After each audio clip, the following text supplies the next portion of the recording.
This is from ESPN's Dan Graziano. So, significant knee injury in week 2 ended Nick Chubb's season 2023.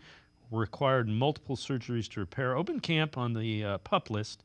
Isn't likely to be ready for the start of the season, but the Browns are encouraged by the way his rehab is going and believe with certainty he will play at some point during this season. Andrew Berry, today during his media availability, talked about Nick Chubb. Nick, he's Batman, right? Like we are incredibly pleased with the work that he's put in, the progress that he's made. He still has a little ways to go, but we're really happy to see where he is as we enter camp, and look forward to him to continue to improve the health of the knee. So he was asked if there was any, timeline. It won't put a timeline on it. It's understandable. There's some progress that fans. I'm shocked at some of the things that he's been able to do, but again, kind of tempered by Andrew Berry saying, "Yeah, we're not putting a timeline just yet on it."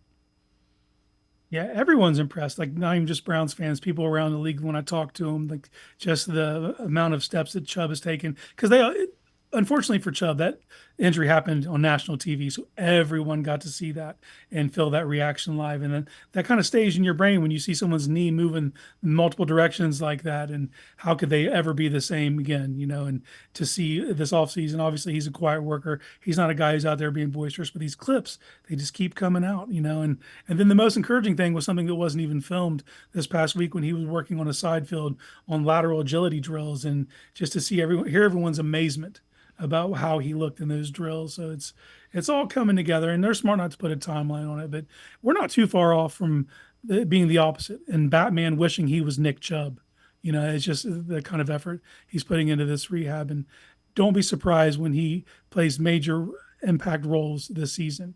And obviously you don't know how soon that's going to be, but I think it's going to be sooner rather than later. Yeah, I would agree. And the other thing I would say is if he is on the pup list and doesn't isn't scheduled to come back until October, that's okay too, Yeah.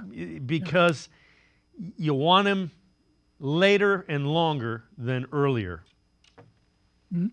I look at that 3-game home stretch right before you hit the bye. And I feel like that is a good sweet spot. If you get him back right then for that 3-game stretch against the Ravens, Bengals, and Chargers, and then you get him a bye week, I think that for me, that looks like the most obvious landing spot at this point. Yeah, and again, you want him down the stretch because that's when the games are going to definitely matter.